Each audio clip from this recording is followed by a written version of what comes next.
Hi, and welcome to the Extra Serving Podcast, a product of Nation's Restaurant News. I'm your host, Holly Petre.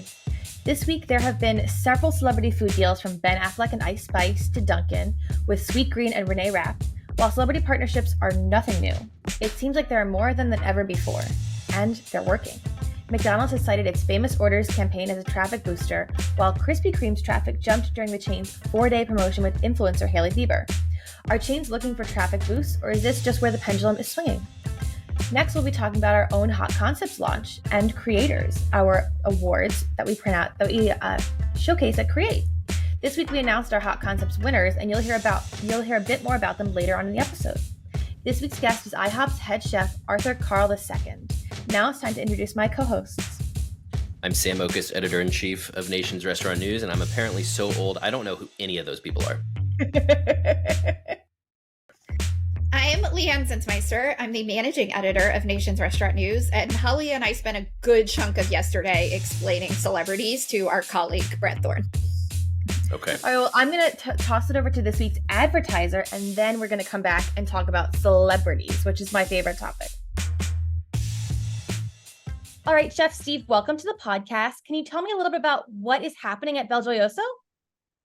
So right now, like I said, we're business as usual right now. We've got a couple new trending flavors that we're getting ready to launch. Like I said, I think I kind of hinted at some of it last time we talked. Our Artigiano is really our multiple enzyme cheese that we developed some time back that we're really looking at kind of growing the marination profiles that we have on that. Right now, we have a blueberry that we just released not that long ago that's really kind of starting to trend. We're starting to see a lot of different salad concepts are looking to use it kind of like as a crumble, as an additional ingredient, if you will. And then right now, actually today, we're actually getting with our brokers and our sales staff, and we are sending out the first round of samples of blood orange Artigiano. So it's going to have more of that, a little bit of that twang, if you will, that you get from a blood orange, kind of fitting a lot of different profiles, kind of even hitting more toward that Hispanic side, if you will. We're really kind of excited to see what the public tends to think of that. Some of the chefs that we've worked with and that we've got the product into their mouth, so to speak, now has been pretty well received and a little bit different than anything else that's kind of currently out in the market. Now, last time we talked, we were talking a lot about how Belgioioso is this Italian-made cheese. It's known for its family roots. What inspired you guys to go into blueberry and blood orange cheese? Well, us as a whole, we are very, very traditional in our make and everything that we do. But we know, especially when you look at the retail side of business, there's this new want out there that, especially since COVID, so to speak. I mean, it's really kind of taken off with the popularity of charcuterie, and people are just kind of constantly looking for bigger, bolder, different flavors. We're also always kind of getting asked more along with spicier profile as well. And we kind of walk the line on that just because we know that that's typically not real traditional Italian. But we're trying to, meet the need of the consumers. And then also just with on the food service side, so many of our chefs that we work with, they're all about, hey, how can you give me simplicity, but in a flavor profile that I can utilize in many different recipes, but I can also eliminate the amount of items that I have going in that recipe. So like the blueberry Artigiano is a perfect one. We're seeing, hey, you want to be able to claim blueberry in your salad, but not have to worry about the blueberries going bad. Go into that marinated profile cheese, a little bit of crumble in there, and you kind of get that creaminess. But then yet you actually pick up the aroma of the blueberry, the flavor of the blueberry. So again, just like every chef right now, it's all about less is more, but we've got to keep the recipes and everything we're dealing with, scale that into a way that I can have the most basic of labor that can handle the execution of that product. All right, so Sam, you said that you don't know these people, but you know Ben Affleck, I'm sure. Well, sure, I know Ben Affleck, but Ice Spice and Reneé Rapp, and then Demois was this week. There's also the Jack in the Box Snoop Dogg partnership. Sure, okay. Did you know the people in the McDonald's Famous Orders, Cardi B and Offset? Saweetie, J Balvin. Cardi B. That was the only name of all those that I knew in that bunch. And honestly, I mean, I guess I'm that demographic that I only know Cardi B because she performed on SNL. Like that's how I look. I'm not going to pretend I'm not just some middle-aged white man at this point. These campaigns are not meant for my demographic. So I'm not going to be out here pretending like these brands are partnering with nobodies. But it's more of a self-reflective, like, oh wow, I guess I'm old now. Well, you could do the Danny DeVito Jersey Mike's. I feel like that's up your alley. Right up my alley. There we go. Danny DeVito. Now we're talking. Well, that was part of the appeal of him, is that he appeals to Gen Z, that he appeals to boomers, like that he appeals to everyone in between. And so I think that was part of their main thing with that. But like these other companies are all trying to target younger demographics. There's the Raising Cane's partnership with Post Malone. I mean, we've seen celebrity partnerships forever. This is nothing new. McDonald's even had a famous orders meal back in the day with Michael Jordan that we've talked about on this podcast before because Sam was a big fan. Yes, indeed. Yep.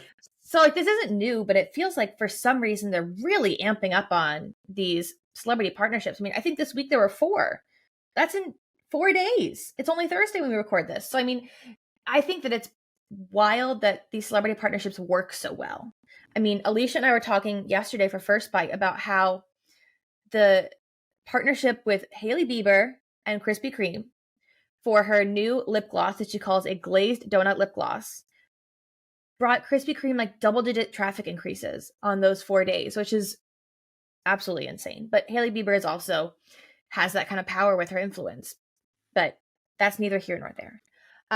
But also interesting that her husband, Justin Bieber, has a deal with Tim Hortons. So I think that's dueling donut brands. I don't know how that looks to the outside world, but a house divided. Well, he's Canadian, so he had to do Tim Hortons. I mean, there's no, obviously he's a famous Canadian. So what do you guys think about the fact that all of these brands are really ramping up their celebrity partnerships? Do you think that it's gonna get traffic in? Yeah, I mean, look, I have 2 words. No, 1 word. 2 words? 1 word? TikTok. That's all I gotta say. TikTok. Is that 2 words? That's 1 word. 1 word. Okay, it's a proper noun. I have one proper noun for you, and that's TikTok. I presumably all of these people have huge audiences on TikTok. Based on what I know about all these celebrities, they are young and probably very active on social media, and they have a following. And we know that that's the coveted generation. That's the coveted traffic to try to capture, and they are spending their time on Instagram and TikTok. And so the way to get their attention is to partner with their favorite celebrities. So yeah, I mean, it makes a ton of sense. It will always make a ton of sense, but I do appreciate that the brands are getting more creative, right? Because like, look, Michael Jordan was a slam dunk. Get it? I crack myself up sometimes. Too early for a dad joke.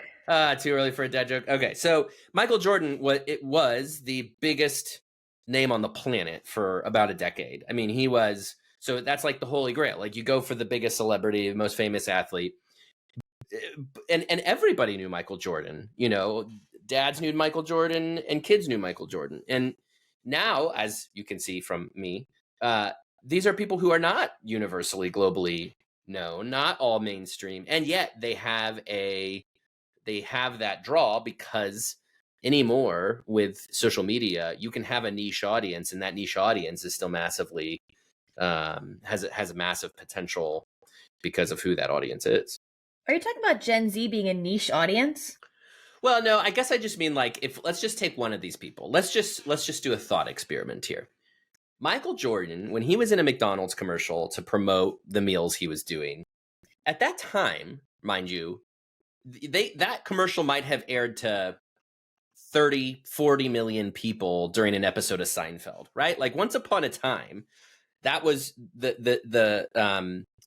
a commercial's potential audience was massive because everybody watched the same 5 channels in prime time. Okay. So, and if you are on a commercial on prime time, there are some guesses as to what that demographic could be, but by and large, it's a mainstream demographic because all shapes, sizes, colors, ages are watching. Whereas today, let's take one of these celebrities, Ice Spice, let's say.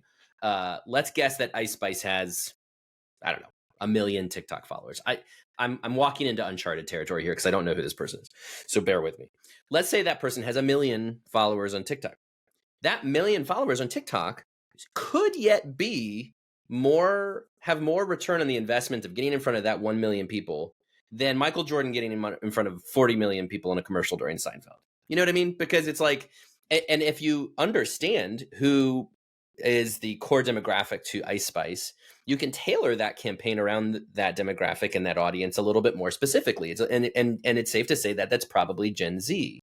So that is just to say that it's a much smaller audience you get with some of these people, some of these influencers' audiences. But by knowing who they are, who they appeal to, you can tailor that campaign to a much more niche audience and still have as much of a draw. It's like, you know, to use a gun analogy, which is not exactly my forte. So again, walking into uncharted territory. Let's see how many times I can get Holly put her head in her hands on this one. You know, it's like the sawed-off shotgun approach of yesteryear was throw out a commercial onto mainstream primetime television versus the, you know, sniper approach to. Okay, I'm going to stop talking. I don't know. My metaphors. I don't know. Anyway, Leanne, go. Yeah, I have some thoughts. First of all, totally agreed. Ice Spice is a much less mainstream celebrity than Michael Jordan was 30 years ago, even though she does in fact have 10 million TikTok followers. That's a real number. I'm really unplugged, guys. It was incredibly easy to Google. Google.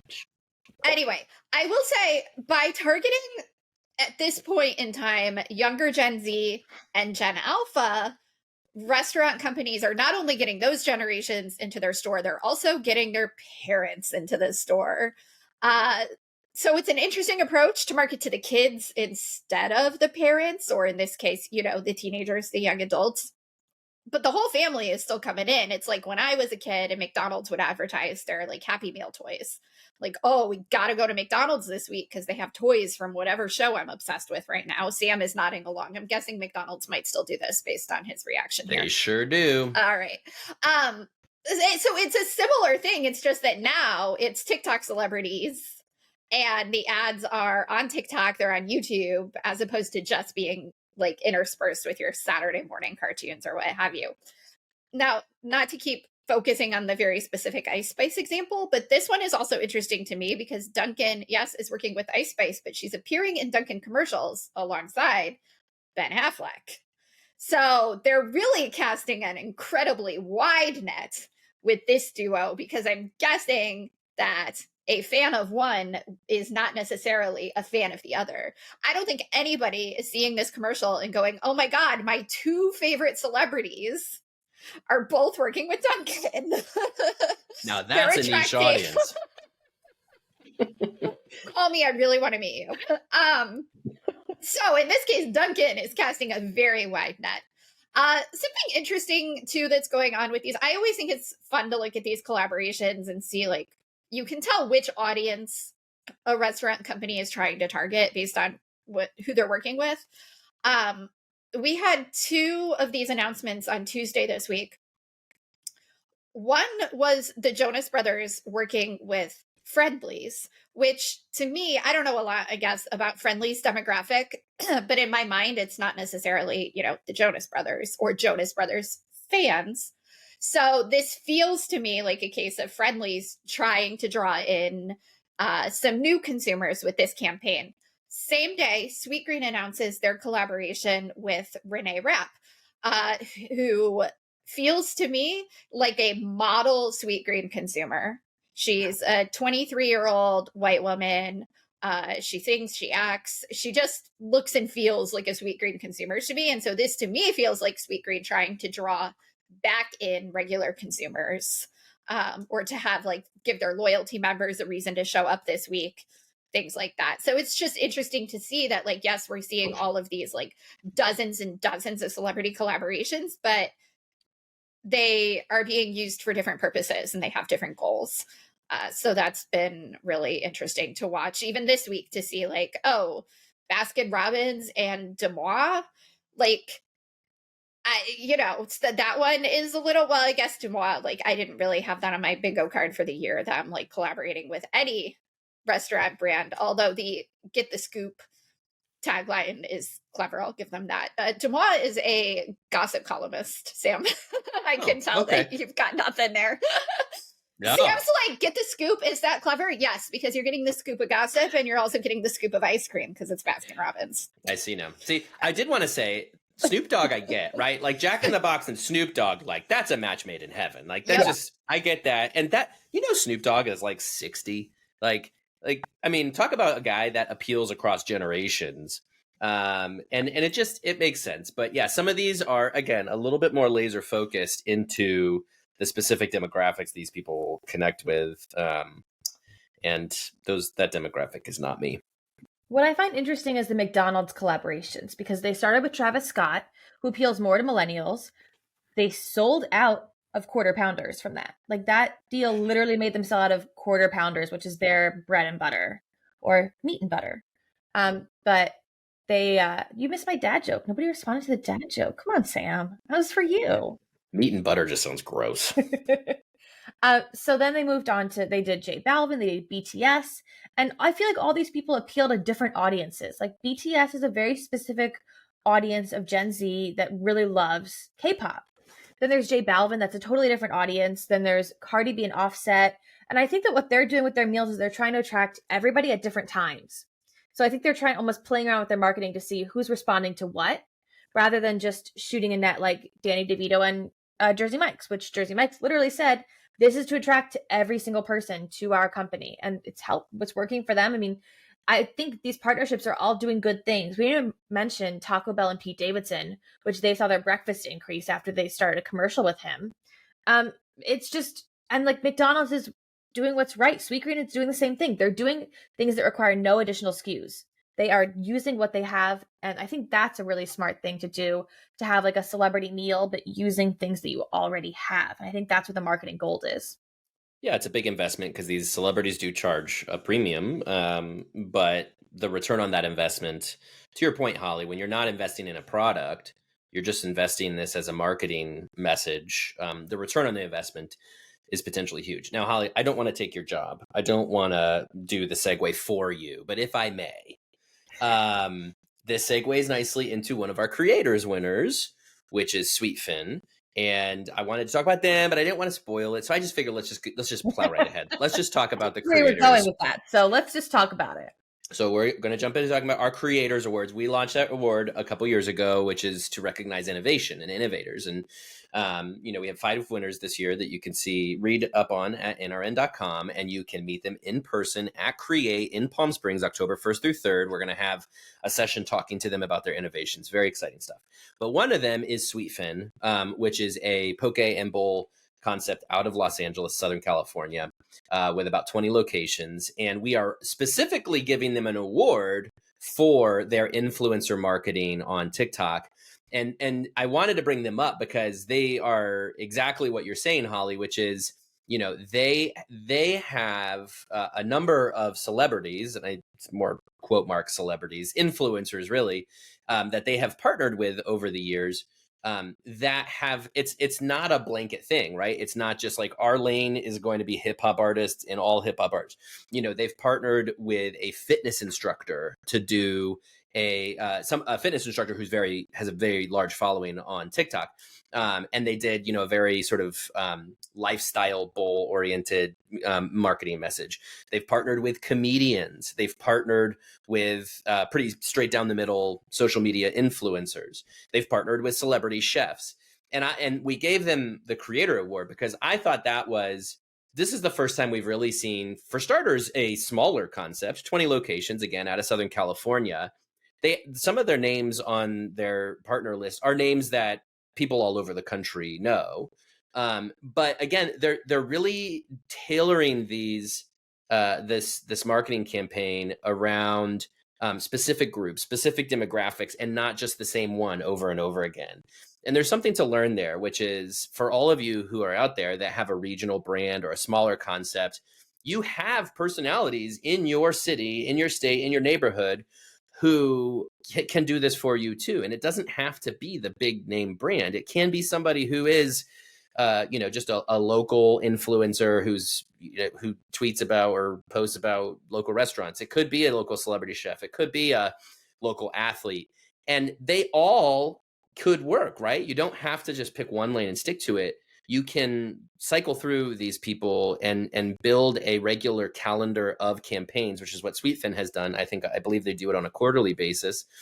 And in doing so, you kind of are shooting for a different demographic every time, and it just puts your brand front and center. And it's just really smart because, again, all of these people that Sweetfin is leveraging have in the millions of followers. And so, and for the most part, they are all in Southern California. And so their name brand gets front and center. And it, conversely, those celebrities, those influencers get to ride the coattails of Sweetfin and its existing loyal customer base. So all relevant to the conversation about celebrities. And I think just important to stress that this is for everybody. This is not just a major brand that has the budget to pay for Saweetie, whoever that is. It can be somebody who is in your, local city, here in Columbus. If you do anything related to Ohio State football, boom, like that's massively successful. So that's the lane you can choose. I went to Cameron Mitchell in Columbus rather than the Ohio State football.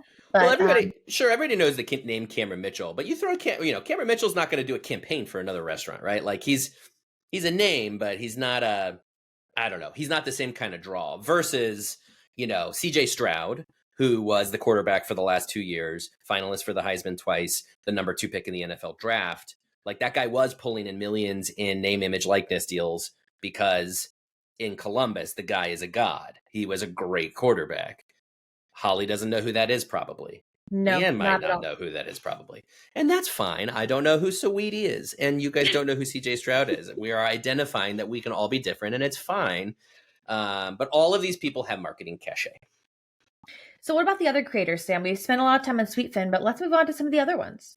Tally off what you need to say to us. Sure, I can do that. Thanks, Holly, for that segue. So look, we wanted to recognize innovation in all its forms. And we've done that the last couple of years.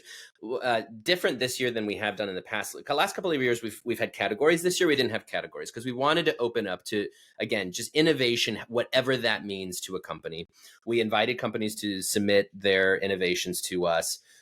We sorted through those, certainly hundreds of submissions, but we also looked out in the industry to see what we were seeing in the industry. And we came up with a list of 5 innovators. So Sweetfin, again, for their marketing innovation, which is very exciting. Wetzel's Pretzels. They've developed this new concept, new prototype called Twisted by Wetzel's. And that innovation is all around the storefront. It is, here's a brand that's been around, I guess 3 decades probably by now. And they're totally upending the idea of what a Wetzel's is. And they rethought the menu. It's a totally new menu experience. And it's a little bit more of a street side concept than a typical Wetzel's, which is often in a non-traditional format. So there was true innovation around totally reconsidering the concept, which was very exciting to us. And so that was one of our creators winners. Donato's Pizza, near and dear to me, based here in Columbus. But what they're doing is an automated kitchen. And, again, you're seeing this. I've seen a lot of automation take over around the industry, but Donato's is developing the technology themselves. They have an entire office next door to their headquarters that is their innovation hub, where they have people developing technologies to implement at Donato's. And so they've developed machines that can sauce, cheese, and pepperoni their pizzas, and then slice their pizzas.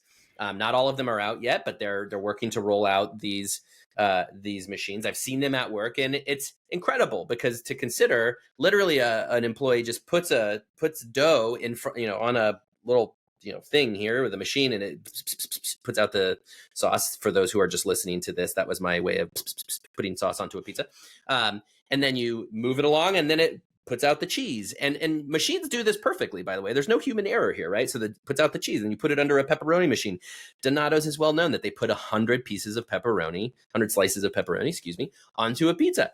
And it perfectly lays out 100 slices of pepperoni onto the pizza. And then you move it to another machine, and boom, it perfectly slices the thing into the dimensions that they want.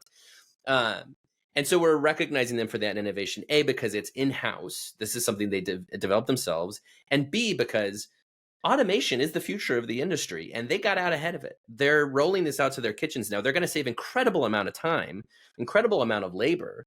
in their kitchens by doing this. And it's going to take them into the new directions because they're talking about doing like a pizza vending machine now because they have this automation in hand. So that's Donato's Pizza. We are also recognizing, this is the part where I have to remind myself who we're recognizing. That's what I was thinking. I was like, wow, awards. you really got to remember a lot, Sam. Tupelo Honey, thank you. There you Okay. go. Leanne, do you want to talk about our innovators? I feel like I'm talking too much. Yeah, I don't know if I know as much as you do, but we've got Tupelo Honey, which is a family dining brand, I believe. I know that Sam and Alicia have both spent a lot of time talking with the team there. They've got some really interesting, innovative workforce and benefits programs that they've implemented. So I think it's really cool that we're looking at that kind of innovation this year. This is the kind of award that we wouldn't have been able to give when we were funneling ourselves into particular categories. But especially in this day and age, to see labor innovation out there is really cool. So I'm excited to honor them. And then we have our friends at Wow Bao, which what aren't they doing over at Wow Bao? They've got an NFT loyalty program. They are selling their frozen baos. They've been in retail for a long time, but they just struck a deal with Walmart. So they are everywhere. They say that they want their baos to be as ubiquitous as the Chicken McNugget. So keep an eye out for Wow Bao. They are also getting a Creators Award from us this year. Nice job, Leanne. Way to slide in there and pick up the slack for me. I appreciate that. Sam, Sam, you missed your plug because this week on Takeaway with Sam Oches, there's going to be an interview with Wow Bao. That's right. A lot of listeners probably know Jeff Alexander of Wow Bao, who will be at Create to speak on behalf of their innovation. Jeff, if you know him, you know that guy almost can't stop. Like he's constantly tinkering with this concept, constantly looking at innovations. And we get into that on this week's episode of Takeaway with a few other guests, all done in person at Prosper and Amelia Island, Florida, a couple weeks ago. There were also some older episodes in the archives with folks from Tupelo Honey with Seth Cohen from Sweetfin. We recorded that one live in LA. Lots of people we've seen throughout the year, and now we're getting all our friends together in Palm Springs. So by the way, go back through the archives. And now you know how we learn about the innovators is we go out and we do podcasts with them, which is to say, if you want to come do a podcast with us, let us know. Come to Create. We'll do a podcast with you. But yes, look, innovation is such a trite word at this point, right? It just feels like when you say innovation, what does that even mean? And we leave it very open-ended. And so what we want to honor and recognize isn't just a very generic concept of innovation. It is honoring and recognizing the future. We called it a creator because obviously it dovetails nicely with Create, but literally to recognize people who are creating a future for the industry. And all of these innovations are emblematic of some direction the industry is going in. And so if you want to learn more about where is the industry going, go read up on all of these concepts at NRN.com. Come join us in Create in Palm Springs and learn from these people because they're all thinking way outside the box. And you sort of have to do that to keep up in the industry today. Well, and so I don't want to leave today without talking about hot concepts, but I don't think we can go as in depth as we did with the creators. So why don't you give us like a top line, what are hot concepts? What do they mean to the industry? And sort of what can they do for our future? Yeah, I mean, our hot concepts are recognizing emerging restaurant brands that are, we think, the next big thing. Hot concepts have been going on since long before the three of us were with the Nation's Restaurant News and have recognized some major success stories: Raising Cane's, Panda Express, Cheesecake Factory, Shake Shack. These are brands that have been on the hot concepts list before.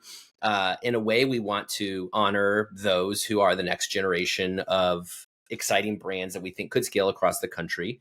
And so, yes, we have some parameters as to what that looks like. We're looking for concepts usually under 20 locations, typically ones that are just sort of regional to date, but have plans to scale into something bigger. This year, we added another filter, and it was really to look at brands that we wanted to look at a wider breadth of brands, a better diversity of concepts, because you can only honor so many burger, pizza chains, sandwich chains that are, that have a lot of momentum, yes, but are, the experience and the menu are fairly straight down the middle. we wanted to diversify that idea. And so the 5 concepts this year, which are, I do know these ones, Milk and Honey, a New Orleans inspired brunch spot, Colada Shop, which is a Cuban cafe fast casual, Cornbread Soul Food, which is a fast casual soul food concept, Rare Society, which is a steakhouse that kind of harkens back to the nostalgic steakhouse, but with a sort of a little bit more of a shareable element to it. And then the 5th one, which I'm going to remember as soon as I get done saying these words, because I'm buying myself some time, is Pisana, which is out of Los Angeles and has 5 units between California and Texas, and has a well-known founder in Candace Nelson, who founded it with her husband, Charles. Candace, of course, founded Sprinkles, the cupcake concept. Anyway, without rambling on too much about them, because you can learn more about them at nrn.com, and you can come meet all of them at Create as well, is just to say each of them, yes, there's a steakhouse concept, yes, there's a pizza concept, but it's different menu and different experience than you get anywhere else. And so again, diversity of concept, and just this idea of all of them are scaling into something that really could influence the dining scene in a unique way. We've never seen a soul food concept go national. We've never seen a Cuban cafe concept go national. These are the types of stories that, you know, we're really getting behind and want to encourage as we, you know, watch to see if they can become household names. That's a good note to leave it on. Everybody just read about it. Please come to Create. Find out more about these founders and entrepreneurs and creators. So thank you guys for joining me. I'm going to turn over to Brett's interview with Arthur Carl II. Thank you guys. Thanks, Holly. All right, Chef Steve, welcome to the podcast. These are some really interesting ideas that are kind of out of the box. What is your process like? So it really varies. I mean, a lot of what we do is consumer demand and request. So and a lot of our cheesemakers too, a lot of times what they'll do is they get together weekly, and we'll basically go through and pull samples off our shelves. And part of these meetings are literally sitting here tasting and saying, hey, what can we do better? What can in the process? Is there anything we can change? Is there anything that we can, you know, add or take away? You know, one thing about us at Belgioso, which I know I've hit on before, is we very much are about clean label. We're very much about everything we do is what is best for the cheese, not about what's, you know, maybe best for moneymaker, so to speak. It's really about what is best for the quality of the cheese, you know, and that's what kind of sets us apart than some of the other companies out there. A lot of companies do tend to just do, hey, what can we do to get the buck right now, and don't tend to look long term. You know, we're kind of our philosophy is we're really in this for the ride, you know, and we want what's best for the cheese, but then also really what's best for us and our customers down the line, so that they continue to build those relationships with us, and they come to us with any issues that they may have, maybe with another company, and you know we're trying to be good partners in that regard. And so we've seen a lot of trending, and I feel like you definitely have something to say about this. We've seen a lot of trending in luxury occasions kind of increase in a time of economic uncertainty. People want to invest in nicer things occasionally rather than going somewhere more frequently that's a lower level. So how do you guys sort of play into that luxury market? Well, and one thing that really kind of opened my eyes, you know, this whole last week we were at the American Culinary Federation conference in New Orleans, and a lot of the chefs that I've talked to that do tend to work at the higher end hotel properties, more the white tablecloth, is in theory you would think a lot of these guys' business is declining, but it's actually totally the opposite. And a lot of that we feel like has to do with, one, the fast casual scene is actually eliminating a lot of the seatings that they're having in their restaurants. They've learned to work with, you know, the Grubhubs, the Uber Eats of the world, and that's where they're seeing their growth. If you look at a lot of the new concepts that are being built, a lot of them are narrowing down or almost eliminating the amount of seating they're doing in-house. So I think that that's really kind of the biggest reason why you are seeing more of a trend to more of the white tablecloth and the sit down. If I'm going to spend my money and I know I'm only looking to spend X amount this month or this week, I'd much rather go in somewhere where I know I'm going to get the experience of the whole dining experience, not just the, hey, come in, sit down, I'll throw it at you, get out the door, and I want the next one to come in, you know? And with things like Open Table now, you're seeing a lot more people they have no problem making a reservation. They have no problem getting on an app and saying, hey, look, I'll be there at 7, and I got a group of 10. Oh, hey, just jump to 12, and I can modify it right there. And the restaurateur is much more inclined to be able to adapt because they have the information a lot further ahead of time. So what kind of products of yours are used in these higher end markets? And then in contrast, which of your products are used in like a fast casual quick service setting? Yeah, sure. That's so a lot of the cheeses you'll see that typically are on the white tablecloth, so to speak, is really burrata's by far one of the biggest, that's out there. If you look probably over the last 6 years, 7 years or so, burrata's been one of the highest trending cheeses just in the cheese category overall. What we're really starting to see now is because of the popularity of burrata in food service, now it's just pretty much a household cheese that you can go to your local grocery store and find, which not even 2 or 3 years ago, you'd go to local retailer and say, hey, can I get burrata? Most of them either wouldn't know what it was or wouldn't, if they didn't necessarily sell it. So that's been one thing. Obviously, things like our American Grana, which is basically like a domestic Grana Padana, creamy Gorgonzola, just Gorgonzola as a whole. We have a sheep's and cow's milk blend that does very well. One thing I like about it is it still has a nice big notes behind it, but you can easily put it into a recipe and it doesn't overpower all the other ingredients. I have people that typically tell me that they don't like blue cheese or Gorgonzola, but once they actually try that, they're like, wow, I had no idea. So we see things like that. Obviously, Parmesan kind of fits both sides of the world. Just one project that we just launched right now is so stracciatella is the burrata filling, right? So we're working right now with Piata, which is more of the fast casual restaurant. They're actually using this stracciatella and doing almost like a spin on a caprese Piata, if you will. Where they're basically using roasted yellow tomatoes, the stracciatella, some arugula, a couple other ingredients in there, and they're incorporating that into their very fast casual menu. Obviously, sliced mozzarella with things like Subway we've seen quite a bit of, and there's several others out there that we're really seeing. So for the most part, you see sliced provolone, fresh mozzarella, and low moisture mozz, and then from there we kind of go into the pizza category with some of the low moisture mozzarella blends or just whole milk part skim. One item that we do have kind of under that pizza realm, we did come out with what we call a secret blend, which is basically a blend of low moisture and whole milk and low moisture part skim mozzarella. And instead of having natomycin or cellulose, we basically have taken that out and we're using grated Parmesan as an anti-caking agent. So the thing that's very unique to that is, again, very clean label. For under that category, we're pretty much the only ones we've seen packing anything similar to that. And nice to see you, Arthur Carl II. So you've been at IHOP for a little while now. How long has it been? So I started right at the end of 22. So December 5th in 22 is when I began. And what is your official title? I'm the vice president of culinary, menu innovation, and menu innovation. Yeah. Culinary and menu innovation. That's great. And where'd you come from?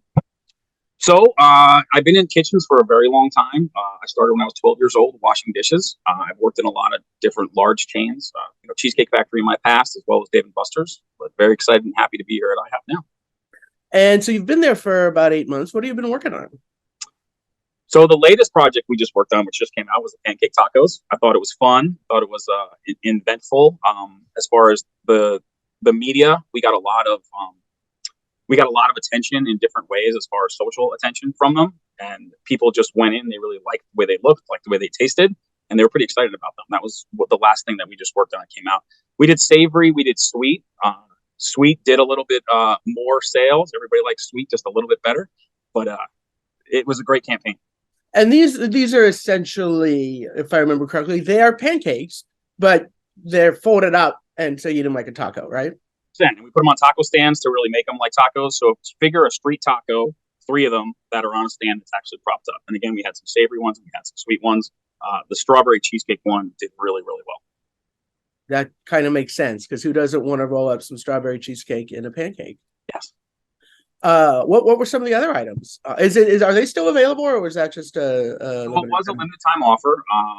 It was the full month of July, I think the 5th through the 31st is what it was. And then it's something that, you might see again in the future. We'll see. But overall, it did well. Other things we're working on, we're always doing research to understand, what's the next best thing that we should put on our menu. We're really leaning into our breakfast equity. So if you think about any time of the day when people come into IHOP, 70+% of what they eat is going to be a breakfast item. So we do have steak burgers, we do have Salisbury steak salmon, but the majority of what people eat when they come to IHOP, they come here for a breakfast item. So we're leaning into breakfast equity and looking at how it can go across all day parts. So that makes sense. I know your IHOP strategy, not your personal strategy in the past, has been to introduce some items targeted to different day parts. Obviously, the famous IHOB campaign from before the pandemic, when the P was flipped to a B, and then you reminded the world that IHOP does indeed have burgers, and you guys reformulated them and all of that. And then you introduced some items like Salisbury steak and stuff a while back. Yes. I had that recently. It tasted exactly like Salisbury steak, so that was great. But it sounds like now the strategy is a little different in that you're like, come in for dinner and still have pancakes. I think the interesting part of that is the way people eat now. Mm-hmm. It's the day part piece doesn't really make sense to people anymore. They eat the way they want to eat, when they want to eat, and they customize it the way they want as well. So as far as things, breakfast for dinner is a great thing, and people like it, and they have no problem with it. So it's a great thing for us. It really is. And it's also probably a little bit less expensive, a lower price point than, say, having a Salisbury steak or something like that. I would say, in general, I would say that's accurate. And that makes sense. I mean, we've been talking about a recession coming now since the beginning of the year. There doesn't seem to be a recession, but it does seem like consumers, especially non-rich consumers, are pulling back a little bit. So it's helpful. It is something where good for us, where we can have those different options. If you're going to go for that the Salisbury steak, like you mentioned, or the salmon, that's great. But if you can go with breakfast equity, that's going to be better in your price point, and you're going to be still coming for that dinner but breakfast item. That's great for you and for us. Yeah, and I'm sure they're profitable. Pancakes are not a high food cost item. Pancakes are great. Our pancakes are delicious, and they do well for us. Yes, they do. And do you, for your new breakfast items, which I want to talk to you about, is it pancakes or is it other breakfasty stuff like eggs and sausage and like that? So we're going across all the parts, right? So right now, I would say breakfast equity, if you were to talk about that with us, pancakes, of course, are something that's great. Crepes we've reintroduced recently, waffles are on our menu, of course. You look at our Benedict platform that came out. We're going to be looking at all those, and then we're going to be building upon them. So if you were to say, a Benedict now, is there a Benedict in the future that has a holiday scene to it? What does that look like? Flavor profile, maybe even a little bit more rich than the Benedicts we have right now. If you're looking at crepes, what flavor profiles can we hit in different seasons? So looking at, that quality ingredient for the season, that's also going to tie into one of our breakfast equities, maybe crepes, maybe waffles, maybe Benedicts, and pull that across and get that through to our guests. We do see that, again, breakfast is the items that they want to come for. So how can we capitalize on that with more variety that they can still customize, but also has value and great quality? Well, I mean, everything's customizable. You just give people that option to do whatever they want. We do. At IHOP, a lot of our items are customized, of course, and we welcome that. We want people to come in and eat it the way that they want to enjoy it, and that's definitely a customized piece. So right now, for some bizarre reason, I'm talking to you in the middle of August, and it's summer, but there is a lot of pumpkin spice already coming out, and you guys are jumping into the fray toward the end of the month, I think, right? August 28th, something like that? Towards the end of the month, yes. And so how is an IHOP pumpkin spice item different from all the other pumpkin spice items? So it's in our iconic pancake. That's one reason why. It's absolutely delicious. It's definitely a fan favorite that we're coming back out with.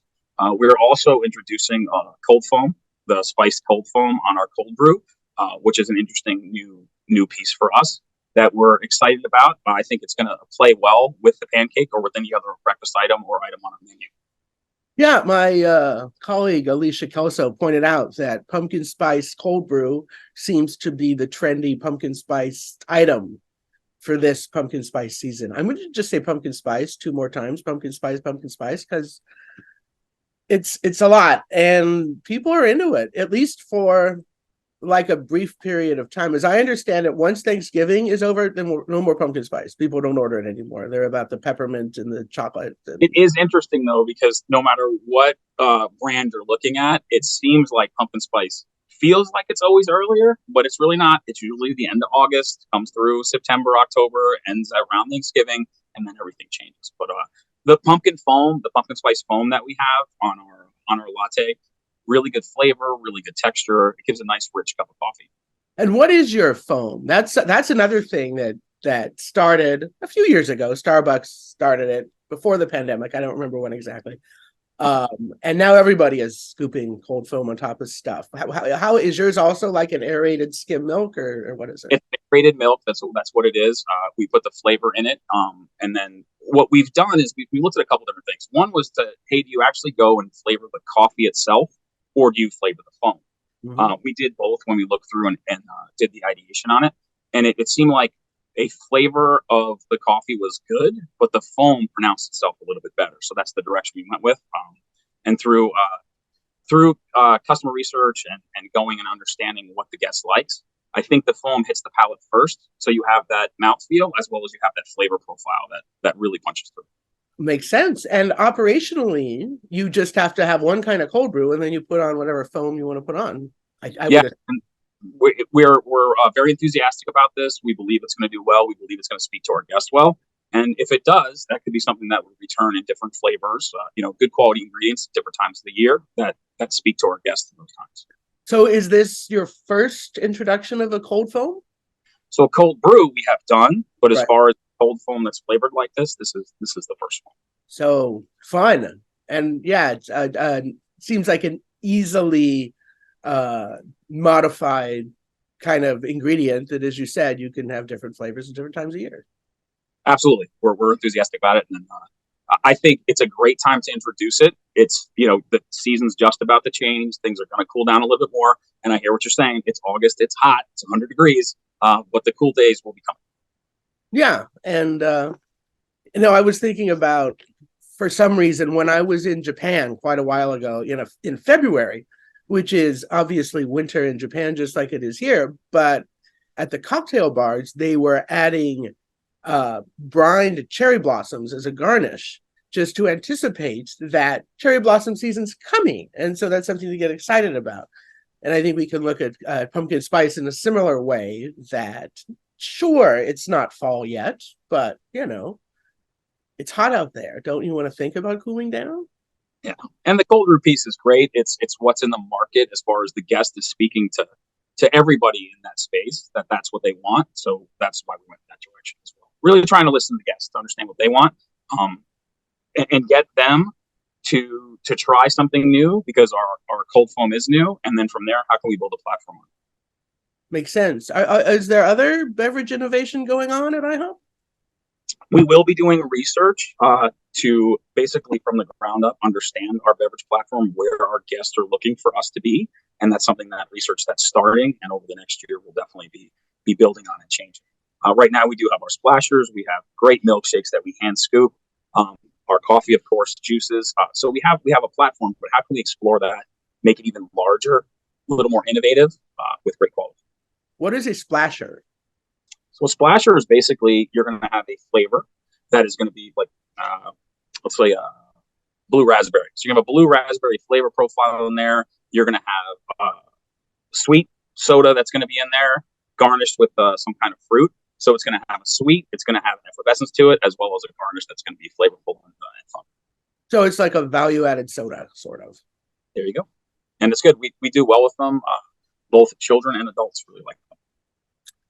Great. So we talked about the breakfast tacos, and not the breakfast tacos, the pancake tacos, right? That's what we call them. and the strawberry cheesecake one was popular. What were some of the savory items that you So offered? we did a bacon, egg, and cheese, which is you could sub out whatever breakfast meat you want. Bacon, egg, and cheese is what it was. That did well. That's straight down the middle for us. That's something, a profile that everybody likes at IHOP. And any kind of platform we build, it seems to be, of course, bacon, egg, and cheese. It really goes down the middle. We also did one, which was it was fried chicken, gravy, hash brown, and it actually had pickles on it. So very interesting country chicken breakfast pancake taco. That one I think was the most innovative and different, but very, very flavorful, lots of texture profile. And it was more exploratory, but I think came across very well. And so people bought it sometimes? Yeah, they definitely did. I would say across the board, the taco campaign did well. Again, the strawberry one did the best, but the two savory ones were in the running as well. So who came up with the idea of calling them tacos, even though they're pancakes? So I would say prior to me being here, the Choco Taco, which is the taco that was frozen in the gas stations there, Right. I think they were deleting it. So one of our franchisees decided that they wanted to do something towards that. I believe it was a one-day event that they created a taco with, and they put that out there. And after that happened, it got a good response. So as a brand marketing team said, hey, why don't we really look at this and see if it's got legs? And that's how it started going about and talking about the taco. We looked at lots of different profiles. We looked at lots of different sizes. And we landed at the one we did because we thought it was very fun. It was something that could be shareable for a table, which is great. It's one of those pieces where I would say, yeah, you can have that as an entree, absolutely. But you can also have your entrees, and then everybody gets a taco for dessert. And you start with the taco as an appetizer. So it's lots of fun. If you have, I'm going to have a combination, or I'm going to have a French toast, well, I want to have that more savory. Okay, well, I'm going to get sweet tacos. Okay, I'm going to have a more sweet entree, well, then I'm going to get the savory tacos. So it worked pretty well all the way across that. And it sounds like it was useful for incremental sales because, yeah, you can have it as an entree or share whatever else. That's the idea. That is the idea. So are there plans afoot to do other kind of maybe shareable items like that? So I would say looking into our future, right? We're always doing a lot of customer research to understand what they would like.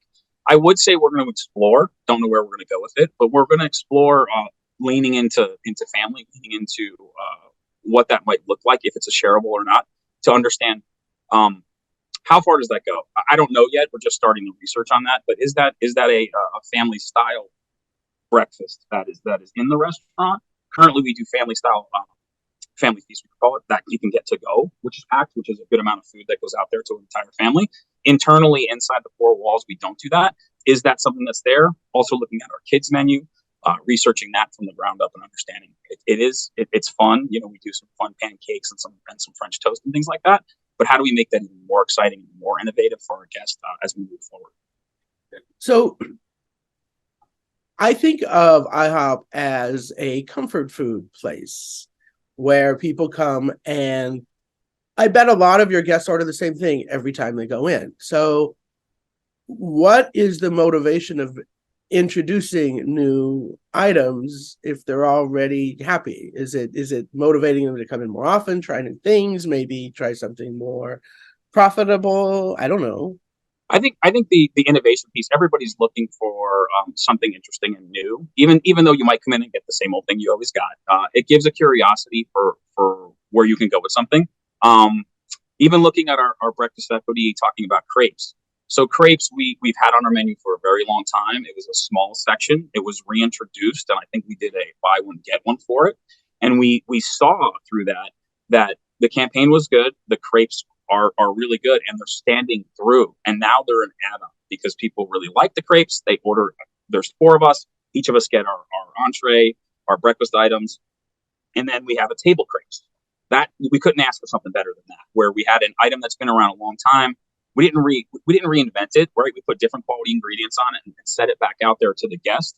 Reintroduced it, I think, very well with the marketing piece that we did, and the guests responded the way we would hope they would. They love it. They're excited about it. It's in the top of our menu mix, and it continues to sell, even though it might not be the singular plate on the table. It's a table crepes that they're going to have, which is great for us. And pancake tacos, I would think, would be along that same vein. Yeah, that sounds kind of perfect. That, people come in and get the thing that they want to have and they're going to order every time, but then they get something else too. They get surprised and delighted.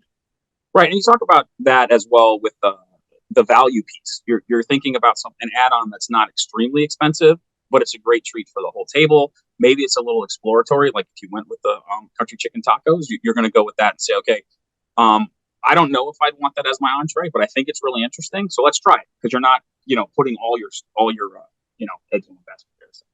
Yeah, I would have tried that country chicken taco, but I didn't go to an IHOP in July. I'm sorry about that. So you mentioned a few times listening to your customers. I assume that there are now new tools out there to do consumer research. In my world, well, I think everybody all over is freaking out about AI, which I think is kind of funny because I don't know, I've been talking to bots on the phone forever. Like, please tell me, who do you want to speak to? That's AI. So the fact that everyone thinks this is a new thing just kind of cracks me up.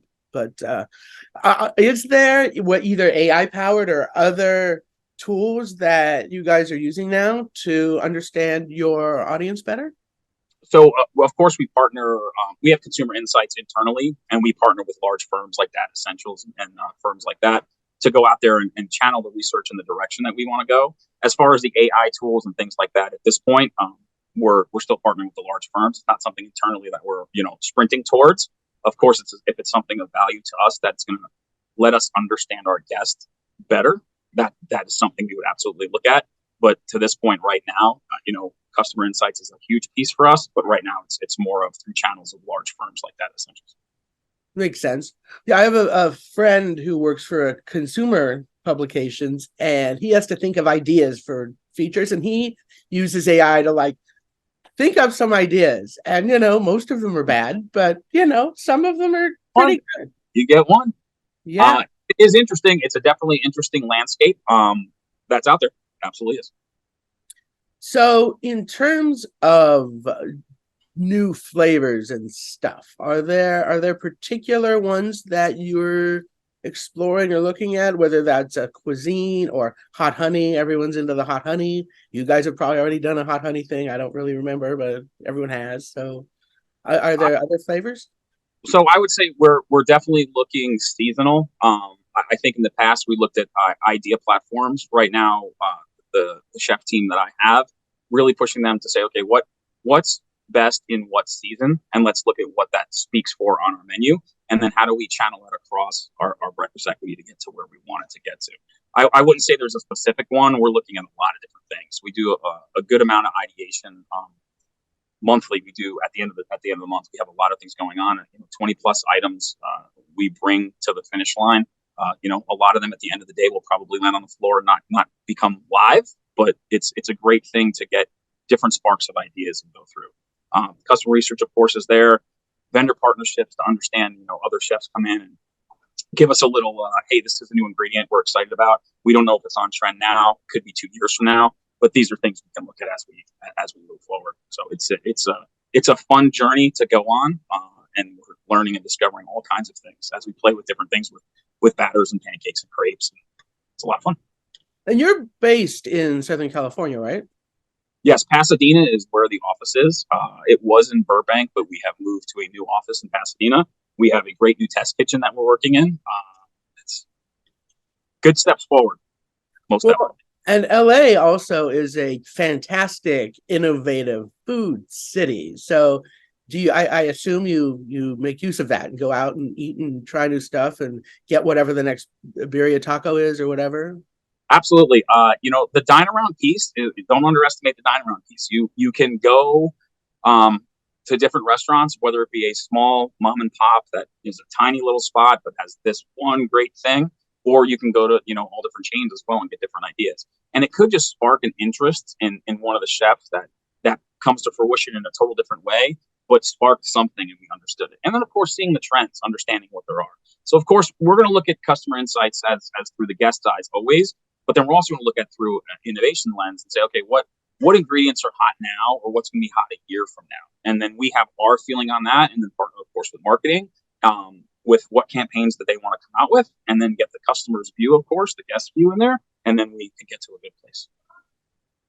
I imagine that most IHOP customers are not coming in to get the latest, newest, weirdest trend. Do you have to sort of be cognizant of like what you represent as a family dining restaurant compared to like whatever Asian restaurant in the San Gabriel Valley is doing? Right, 100%. And I would say if you were to say a few years ago, maybe 3 to 4 years ago, if you were to say the word dragon fruit, I don't think that would come near IHOP. But dragon fruit, everybody knows what dragon fruit is now, so it's not scary, right? 3 years ago, I don't think it was as known. So now it's in a place where I think, the IHOP guest would consider it and understand it. And those are the things too with what you're saying. Yeah, there's the hip, there's the new, there's the interesting. But again, we have to talk to our guest. What does our guest want, and how do we take that ingredient, and when does it fit into what campaign? And it could be a year and a half from now, because we're just, as our guest, consumer-wise, that's just not where they're at right now. But in a year and a half, they're hungry for it. They understand it. They know what it is, and they're going for it. And I imagine it's possible that they might be into the latest, hippest, coolest thing, but they don't want it at IHOP. They want it, right, at whatever weirdo late night place they went to. Right. But there's profiles you can get out there with the dine arounds that I've discovered places and things where the actual ethnic name or what it really is too much for people to handle, but the ingredient and the flavor profile speaks to everybody. And how do you put that into something, but maybe not call it out as maybe ethnically or specific ingredient as it would be authentically in that late night place that's, that hip place. Yeah. I still remember years ago, the largest burger chain in the world introduced a sweet chili sauce that absolutely was a Thai chili sauce. Like it was, and it was a decent rendition of it, but you're not going to call it a Thai chili sauce at a huge quick service restaurant because people don't know what that is. Yep. So that's the marketing piece, right? What do you call it? It speaks to the palate, but how do you speak, to the thought process as well? Right. That's why you call something a pancake taco. Yes, absolutely. So I don't want to put you on the spot, but have there been flavor combinations that you've gone out there and eaten and thought, oh, our guests would eat this? That even if you don't necessarily you wouldn't call it whatever West African thing they call it. There's interesting stuff as far as I'll say on the heat aspect. Our guests do like some heat. We use poblanos, but we use serranos as well. And serrano's not a little pepper, right? That's going to have some punch to it. Right. We put that in some of our items, and they do so well. So our guest does like heat. When we talk about things like not just a chili paste, but chili crisps and things like that, how can we look at that profile? Because I believe that could speak to our guest. Where does it speak to our guest? I don't know yet. But how can that speak to our guest? Again, naming it something that's different, but has that authentic, ethnic, really channels that flavor profile. And how does it work in our items? But that's something I think along the chili vein is something that definitely could be coming out as far as exploring understanding. Most definitely. Yeah. Some of the burritos that were introduced. When was that? Last year? The year before? 2020? I don't remember. And poblano Benedict as well. We have serranos in there. So a poblano is a great tasting pepper. Maybe a little bit of heat, not that much. Once you put the serrano in there, it definitely lifts the whole plate to a whole different place. So you have more of a pepper chili flavor with the poblano, but then you have actual heat from the serrano. Correct. Which I think is both worlds. Yes. Yeah, I would love to see more habanero flavor because it's a delicious pepper, but with less of the punch. Yes, it's a lot. Yes. Yeah, it's. Whew. I'm a fan of very spicy food, and I've taken to cooking with habaneros. Now that a good Thai restaurant has opened in my neighborhood, my spicy palate has been reignited. So when I cook, it's with spicier food, but I wouldn't ask other people to eat anything that spicy. It's not polite. It's interesting too, though. Grocery stores, if you think about the evolution of the last, I'd say 5 years or so, you can find ghost peppers, habaneros, Scotch bonnets. They're readily available now. Where I would say, in the past. You could go to specialty market, of course, but it'd be a little more challenging to find anything beyond the heat of a Serrano in a grocery store. And now it's very prevalent that there's a Scotch bonnet or habanero completely available. And dragon fruit too. You could go to a supermarket and buy some dragon fruit. 100%. Dragon fruit, star fruit. Yeah, you see interesting things out there. Where I think rewind 3-5 years, I don't know that someone would look at a dragon fruit and go, how do you eat that? Like, what do you do with this? Right? Where now it's a place where people are comfortable to take that shot to try to, okay, how am I going to cook this up? How am I going to eat this? And excited about it. I mean, dragon fruit's an interesting one because it doesn't really taste like anything, but it's beautiful and it has a health halo. So that's nice. So it's very interesting you say that too, because as you play with dragon fruit, it seems like it would be this powerful, incredible flavor because it's so vibrant, so amazing how it looks. But you have to put something else in there 100% because it's very flat when it comes to flavor. It's just not, there's texture there, but that's about it. And a great color. So how do we partner something with that? That's a great ingredient that can come across to the guest the right way with the right flavor profile, but yet have that right, amazing vibrance and the dragon fruit. So what flavors do you like to pair with dragon fruit? I would think other tropical flavors like mango, passion fruit, that kind of thing. So I would say as far as that goes, yes. I mean, you could go peaches, mangoes, as far as texture and body compared to what the body is of the dragon fruit. As far as for what I've played with, definitely fits in there well, complements it, and then has a different flavor but goes with it compared to fighting against it. Yeah. Makes sense.